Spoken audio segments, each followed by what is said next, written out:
Hello, everyone, and welcome. I'm Rachel from Rebound Athletic, and here with me is Fleur, all the way from New Zealand, who has kindly agreed to share her journey with long COVID with us all today. And we've been trying to fix a date to record this for a little while now, which has been a bit tricky with the time zones. It's 8 p.m. here in the UK and 9 a.m. is it also in New Zealand. My daughter, which I can hear, but Fleur surely can't hear, is meant to be asleep next to me and is not. So I cannot guarantee she won't make an appearance. So Fleur, thank you for agreeing to share your story, because I think it's important for people to hear not just all recovery stories, but recovering stories, as for many, these are more relatable. So I'm sure your story will resonate and make others feel not so alone. So perhaps you could start by introducing yourself and sharing what life was like for you before COVID. Oh, sure. Thank you for having me. So life before COVID for me, I was working as an oncology nurse in a busy oncology day unit in Christchurch. I was biking 25 k's to work and back every day, coming home, doing all the, normal things that you do in a family, and loved hiking, mountain biking, tramping, and just generally being really active, swimming. I wasn't an athlete in any way, but I was a really fit, active person, and it was very much part of who I was. Take us back to then maybe the beginning then, when you got COVID, and what kind of ensued for you after that, how it kind of unfolded for you into long COVID. Yeah. So I got COVID Boxing Day last year, so it's the year before last now. Yeah, anyway, I've had long COVID for just over a year now, so I'm really, really aware that lots of people watching this will think, oh gosh, just a year, and I know that I'm really, really lucky that it for me has been a year, and I'm still on that journey. As I say, I got COVID on Boxing Day, but the years prior to me getting COVID, they were really incredibly stressful years for a lot of reasons. I had 3 teenage kids, and I won't go into details, but they were some really, really challenging times. And I think for me, COVID was the straw that broke the camel's back, really. Yeah. I'd always been prone to getting post-viral fatigue, even as a young girl, but this was completely different. Yeah. So I got COVID. It was worse than most people that I'd known that had got it. And I just thought, oh, well, that's kind of just the way I roll with these sorts of things. And I was much slower to get over it. And again, I just thought, well, that's kind of how I've rolled in the past, so no big deal. Actually managed to pack ourselves up and go on holiday, and tried to go for a walk to the shops and back, which was, maybe a 5-minute walk, a walk that you'd never even consider being a walk. And I came home and I could barely breathe, and I just had to lie down on the couch. And my mother looked at me and she said, oh my God, what's happened to you? And that was the beginning of things really unravelling. And they really unravelled. You mentioned something there about feeling bad that, you're only a year in and other people are 4 years into this, but I know anyone watching, or certainly anyone in Baseline Club, which is how we've connected, don't think that. I think there's people inside our club from a year into 4 or 5 years in, and I think the fact of the matter is that, and you'll kind of proof this, like even a year ago, people are still getting impacted by COVID and long COVID and post-viral conditions. So don't feel bad. So just going back to, I guess, the start of your journey then, could you share a little bit more about how long COVID was presenting for you in terms of symptoms? Sure. To begin with, it was just felt like the normal post-viral fatigue that I had got throughout my life. And then I became completely bedbound. I couldn't tolerate light or sound. It makes me feel really uncomfortable even thinking about how sick I was. I couldn't really think at all. I obviously couldn't work. I couldn't shower standing up. I couldn't drive. It felt like my world had shrunk to about 1% of what my normal function was. And I've got a friend who's a doctor who also has long COVID, and he works in oncology as well. And we'd often laugh and say that, and this is absolutely no discredit to people who have got cancer, obviously, but our function was as bad as someone who had very, very severe cancer. I feel nervous saying that because I don't want to discredit, because the similarity isn't the same, but I'm only talking about function, that it was just near zero. And that lasted for really quite a long, like probably a good 6 months. I was really, really debilitated like that. I had terrible POTS. I'd stand up and my heart rate would be 170. And life was just in a dark room trying to survive, really.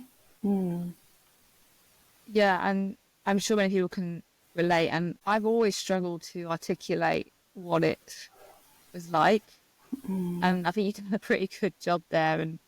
And that comparison to other conditions or illnesses like cancer does come up. And I connected with like a Instagram live, with ages ago now, with another PT who had cancer and survived from cancer, breast cancer, I think it was. And even she said, like, when we were describing our experience, she was like, I felt fine, but the difference is like I guess with something like cancer, there's this, maybe like fear and scare about what that future holds and that unknown. And that's the completely different emotion. But like, depending on what stage and where you're at, like the actual physical symptoms could be like incomparable to a condition like common cold or ME. So we always do this thing. I think we'll say, I feel bad, but it's I think it's very hard for invisible illnesses for people to relate, to understand, and have empathy, because it's just they're difficult things to understand. But for something like cancer, like everyone knows what that is. Yes, could be. It felt really like when you're that sick and people don't understand that you're that sick, because what's the label? Long COVID. It's quite a challenging place to be, and I don't think it's talked about very often, the dynamics that happen within friendships and things when, people just say, oh, you're just a bit tired. I feel tired after a day's work too, and that kind of thing. And it's almost like a stab in the heart, isn't it? Because it's like, man, this isn't just a wee bit tired. This is, for all intents and purposes, I felt as good as dead sometimes, Yeah. But no, we laugh about it now. It's not funny, but No. When I know it's tough, and that, you're right, that those those sort of the impact of relationships is I've touched upon it in a lot of interviews I've done, actually, and it does, it comes up for everyone, but you can probably, it's something that probably isn't talked about openly or enough about, and even support for partners and children and other people impacted, well, because they really feel the brunt of it too in a different way. Absolutely, and they can see the disability because they live with it, but then they've got to live with a person with a disability. And I think it doesn't get talked about nearly as openly enough, the impact that this sort of thing can have on friendships and relationships. Yeah, totally. Okay, so you were basically in the dark room for a long time, and I can relate to that, because I know myself included, like, any kind of stimulation was just instantly triggering of symptoms. So, you know, that's no understatement or exaggeration when people say I had to sit in a dark room and can't have a TV, I can't have a phone, I can't read, I'm just essentially trapped in a painful body. So how long was that phase, and then what helped you to kind of come out of that, so slowly come out of that?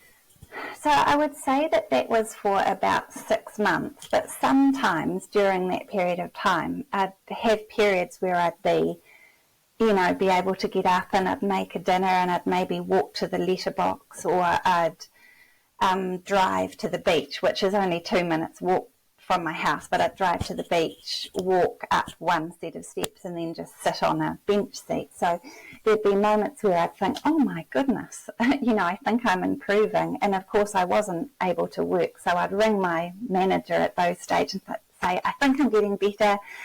I think we can plan for me coming back. And of course I was a million miles away from that stage.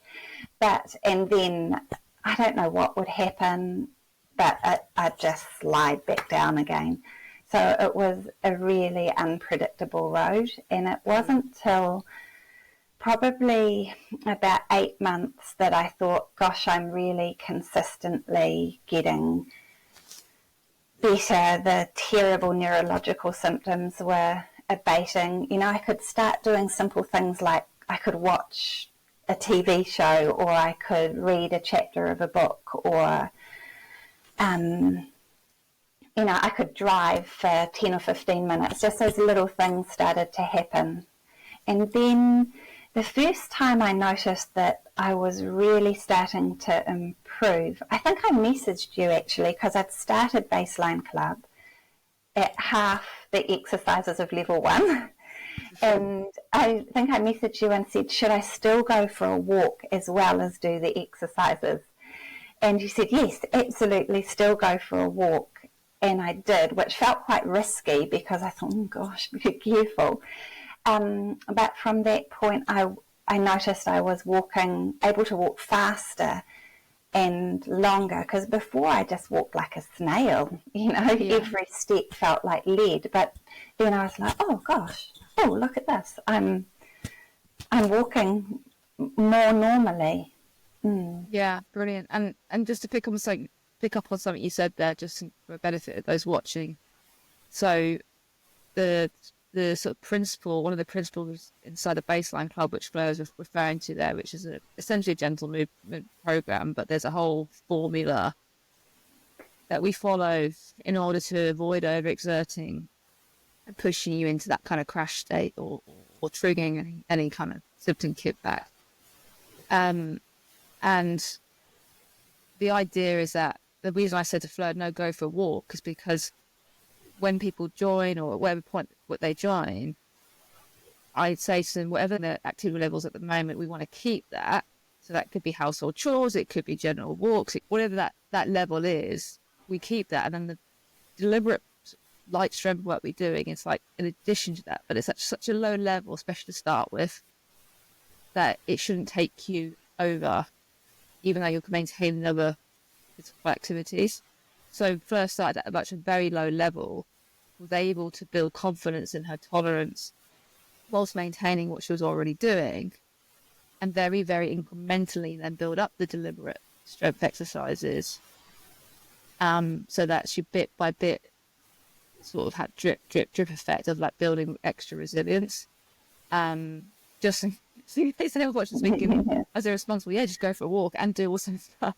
It doesn't quite work like that. So about 8 months in, you started to see some improvements, which were more sustained. Was there anything in particular that was kind of pivotal to that, or was the catalyst for your recovery at that point? I think, like most people, I had searched far and wide for tools to recover.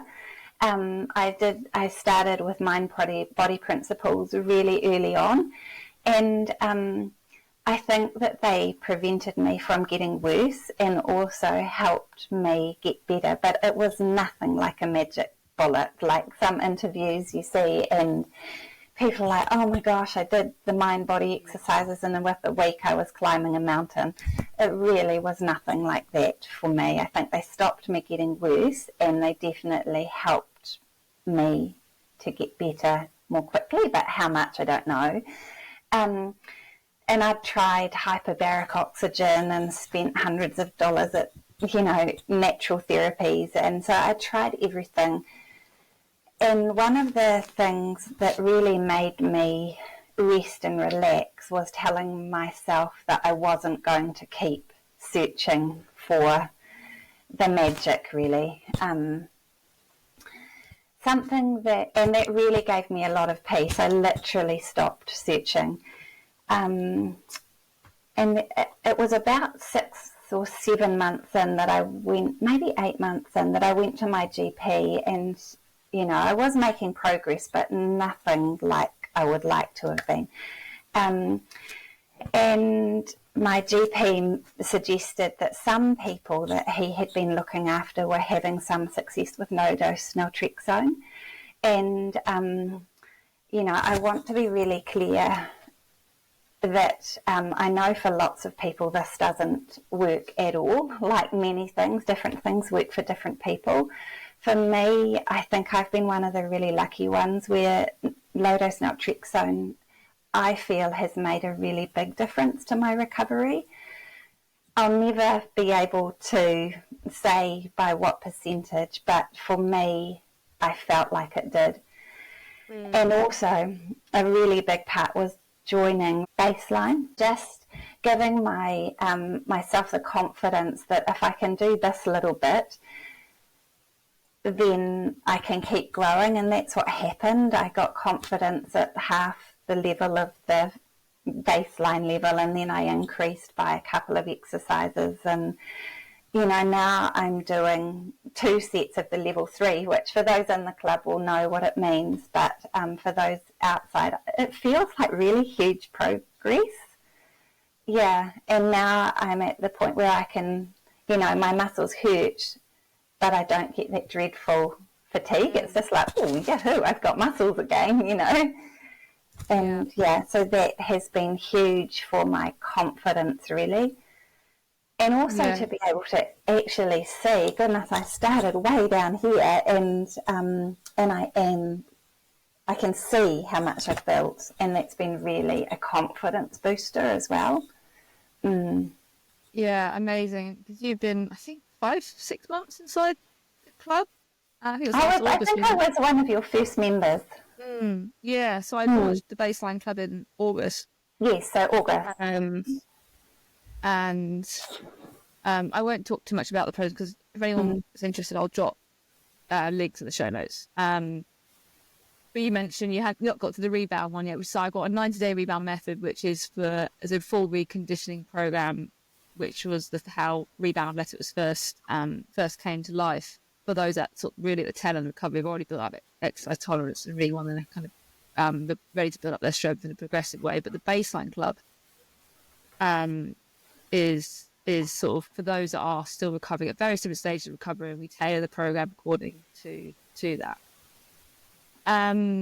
Okay, so I think again, just want to touch on something you said there, because you're right, like different things work for different people, but I think also different stages in recovery. It feels like with the LDN that you probably caught it at the right point for you as well, and to have the best effect. So yeah, thank you for sharing that. And I have heard it has helped other people too. But like you said, not everyone. Unfortunately, there's no rhyme or reason sometimes. Movement's going well. Confidence is going well, which is great. So everything's moving in the right direction. But could you just give us a sense of, I guess, overall where you are, and what's still maybe challenging for you or coming up for you, and where you may be still hoping to get to? Just give me a realistic picture of where you are right now. Yeah, sure.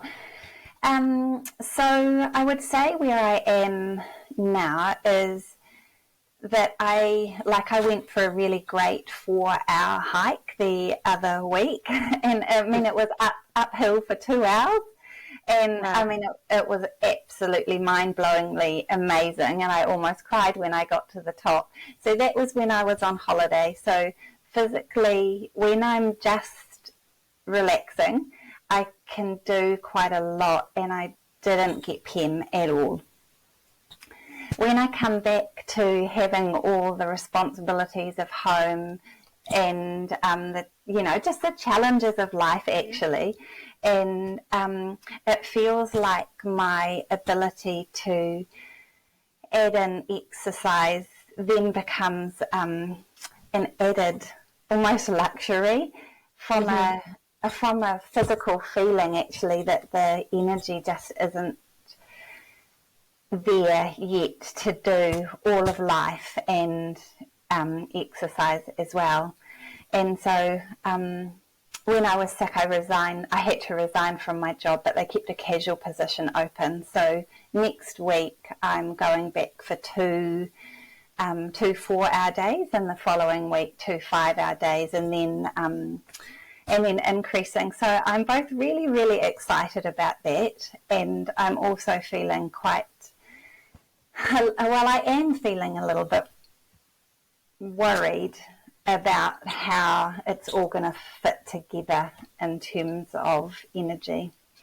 And also how you fit the mind-body principles in that, because I'm always so trying to be so careful of my languaging, and I want to have all this energy.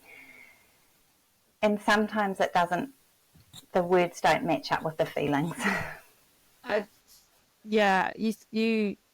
You just explained how you're feeling about that so eloquently, and I totally get it. I remember, so I have a corporate job outside of Rebound Athletic, and my phase return to work was, gosh, a while ago now, 15 months ago, I think. But I was really scared actually, because I kind of felt, kind of like you, like I was maybe coping with where I was at, and I was going to throw something else back into it, quite significant, and worried about how I would maintain everything, or, would I be able to, but also, like you say, the language, because like you, I was quite mindful of what I was saying to myself, say to other people. But then when you go back to work, it's kind of like this balance of you need a lot of leeway still, so people need to know what's going on.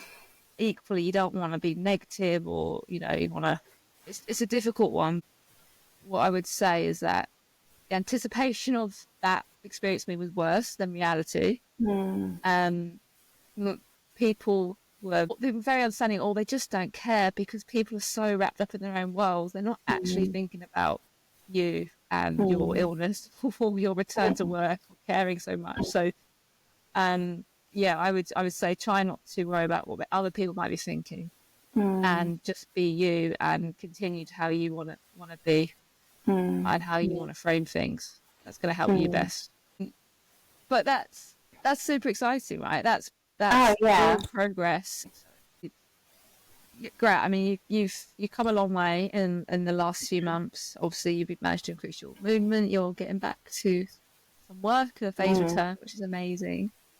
And emotionally and mentally, you definitely seem in a much different place than when we first connected. So, which is just amazing. I would love to know, because I'm not sure I've ever asked you this, what reservations you had before joining the Baseline Club, and what fears or concerns you had, and compared to how you are now, so that if anyone watching, you can hopefully help them. So well, I'd watched lots of I'd seen your posts on Instagram, and I'd watched your Raylan interview, and so I actually didn't have a lot of fear about joining the program. Obviously, anyone who gets PEM is really afraid of movement, because it just makes, when you get PEM after you've moved, it's just such a terrible feeling. But I had confidence that that I wouldn't get PEM with your exercise program. And I don't know why I had that confidence, but I did. And I think also you took me back to a lower level than I thought that I needed to be at. I remember that. Yeah.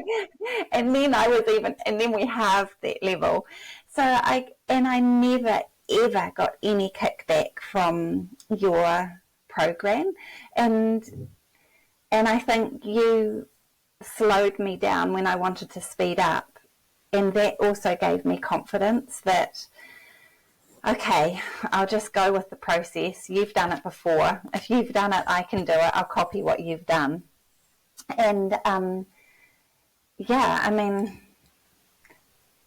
it was, baseline was really, really easy for me to be part of because I had absolute confidence. And I didn't have confidence in anything else. So I could do regular movement, you know, my twice a week, and feel that I was doing something to move myself forward, but also that I could have confidence that it wasn't going to put me backwards. Yeah. Oh, that's great to hear. Thank you for sharing that. Yeah, it's great to hear. And I was laughing because, like, I do find like my job a lot of the time is reining people back. But I need because I need to be that person. I need someone to be like me. I didn't have that, and it's one of the reasons I started all this, because I was looking for someone like me. I kind of wanted to be that thing, so I would that person for people. But yeah, I remember this conversation, and you kept asking me, "Can I do this? Am I ready to go? Can I move? I feel like I'm ready." I'm like, just I know. slow, consistency over progression. That's one of the key principles. And that's how you get there. But and that's why look at you now. But and I think also just being able to message you, and I did quite a lot in the beginning. It just gave me just so much confidence, because I mean we're all just flailing, aren't we? Thinking, what on earth do we do? How do you get better? You know. And just to have someone on the other end of a phone to say, you know, it will happen, you know, it was just like gold for me. Yeah. Thank you for sharing that. Like I said, you touched on something that I think is really important. And like whether it's working with me or anyone else, not anyone else, but someone that's been in your shoes, that's further along. Like you say, you're all failing, and that all those thoughts going in your head is, should I be doing this? Has that caused this? Like having someone to be able to kind of like level things with you, I think, is useful. And like I say, I wish I had that. But I know there's lots, like not lots, but there's several coaches out there now. And I think I urge anyone to work with someone. If they think about working with someone to incorporate movement into their recovery, to do that with someone that knows your condition inside and out, and obviously has the expertise as a trainer or physio or something like that.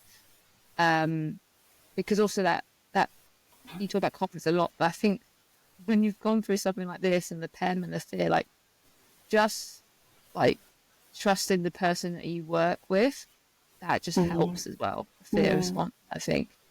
From what yourself told me, what other people told me. So I just felt like when I joined up, I thought, oh my God, I've got someone on my side. You know, I had an amazing GP, and he would say to me, Fleur, you will get better in time. I don't know when, but better, but there's nothing I can do. And you just feel like you're out there, you know, being, what's that saying, when you're on the sea and you're just kind of being baffled by the wind and you just don't know, you haven't got a direction to go in, and you think, oh my God, I'll go down that track, that will work, or I'll do this.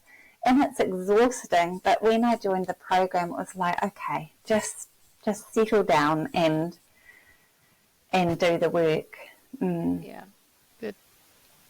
Look, this has been a lovely chat, and I'm so grateful for you and grateful having you inside the club, because you've been this positive beacon of light on the other side of the world. It's been great on Wednesday wins, because you're obviously ahead. You're always the first to get in there and kick it all off, which is amazing. So, but look, before we wrap things up, I was just wondering if there's any advice that you have for people watching this that are in a similar place or somewhere on this journey, that, you know, that you, from your reflections now in terms of where you're at, that you would like to offer up. I think the biggest thing is be kind to yourself, because it's really, really hard. And really, really believe in your better days. And it makes me almost cry thinking about it, but if I can get better, so can you. Yeah. Yeah. Because truly, you know, what makes me different to someone else? So, yeah, if I can do it, you can get better too. Thank you. And thank you for sharing that. That was, yeah, like lovely and really honest and raw. And I have one final question before we go, and that is, looking ahead to the future, what are you now most excited for? I am most excited about just engaging back into life again, and starting to do the things that I love and do more and more of them. I've got a tramp booked, one of the great tramps in New Zealand, booked for May. And that is probably one of the things I'm most excited about. But also the really simple things like being able to have all my kids over for dinner and cook a yummy dinner and socialise with friends and be a good colleague again. All those things that you really take for granted, I am so loving. Wow. I can like come for dinner as well. Yes, come for dinner. Come and do one of the great tramps. Just a short flight away. Yeah, I know. Yeah. Well, listen, thank you once again. I really appreciate you sharing your story, and yeah, I hope to not lose touch.